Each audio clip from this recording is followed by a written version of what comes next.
MYSY scholarship મુખ્યમંત્રી સ્વાવલંબન યોજના 2025-26માં અહીં આ વર્ષે એસી કેટેગરી, ઓબીસી કેટેગરી અને એસટી કેટેગરી અને ઈડબ્લ્યુએસ કેટેગરી માટે કયા કયા ડોક્યુમેન્ટ્સની જરૂરિયાત ઊભી થશે તેના વિશે આ વિડીયોમાં જોઈશું. નમસ્કાર મિત્રો, શિવસાગર ગાઈડ ચેનલમાં આપ સૌનું ફરી હાર્દિક સ્વાગત કરું છું. ચેનલ પર નવા હો તો મિત્રો અમારી ચેનલને સબસ્ક્રાઇબ કરી લેશો અને આ વિડીયોને લાઈક કરશો. સ્કોલરશિપના દરેક વિડીયો દર વર્ષે અમારી ચેનલ પર પબ્લિશ થતા હોય છે. કામડું તો પોઈન્ટ ફ્રેન્ડ્સ, અહીં સ્ક્રીન પર જુઓ છું મુખ્યમંત્રી સ્વાવલંબન યોજના 2025-26 અહીંના ડોક્યુમેન્ટ્સ કયા કયા જોશે. તો અહીં ફર્સ્ટ ડોક્યુમેન્ટની વાત કરીએ તો વિદ્યાર્થીનું આધાર કાર્ડ બેંક સાથે લિંક હોવું જોઈએ. વિદ્યાર્થીનું આધાર કાર્ડ બેંક સાથે લિંક હોવું જોઈએ. ધોરણ 10 અને 12ની માર્કશીટ, ડિગ્રી, ડિપ્લોમા પ્રવેશ મેળવ્યાનું કોલેજનું તરફથી એડમિશન લેટર અહીં આપે જે આગળ પ્રવેશ મેળવેલ છે તેમનો અહીં જીકાસનો એડમિશન હાલ હવે અહીં જીકાસ એડમિશન શરૂ થઈ ગયું છે. તો અહીં જીકાસ દ્વારા જે કોલેજમાં એડમિશન મેળવેલ હોય તો એ જીકાસનો એડમિશન લેટર અહીં અપલોડ કરવાનો રહેશે. સ્કૂલ કોલેજની ફીની પહોંચ, પાસપોર્ટ સાઇઝનો ફોટો, પાન કાર્ડ, પિતાનું સેલ્ફ ડિક્લેરેશન જે સાઇટ ઉપર નમૂનો આપેલ છે.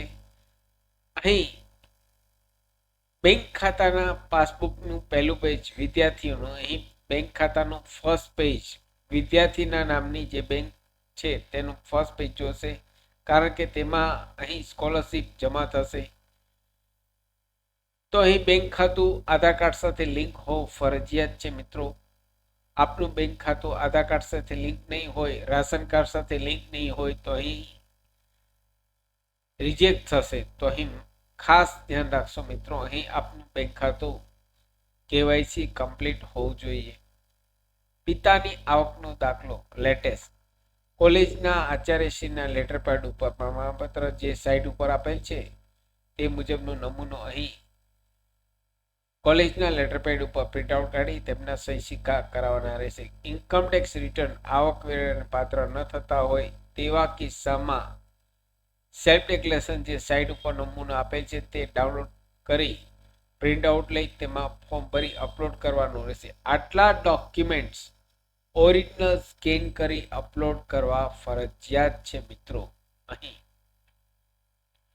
અહીં જો આપ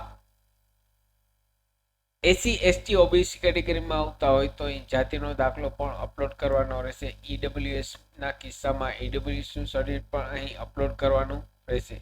આટલા ડોક્યુમેન્ટ અહીં અપલોડ કરવાના છે. હાલ હજુ 2025માં અહીં MYSY સ્કોલરશિપના ઓનલાઈન ફોર્મ શરૂ થયા નથી. સામાન્ય રીતે જોઈએ તો સપ્ટેમ્બર, ઓક્ટોબર, નવેમ્બરમાં શરૂ થતા હોય છે. જ્યારે પણ શરૂ થશે MYSYના સ્કોલરશિપના ફોર્મ ત્યારે હું આપને માટે વિડીયો લઈને આવીશ. તો ચેનલ પર નવા હો તો મિત્રો અમારી ચેનલને સબસ્ક્રાઇબ કરી લેશો. ફરી મળું છું નવા વિડીયોમાં નવા ટોપિક સાથે. ત્યાં સુધી મિત્રો જય હિન્દ.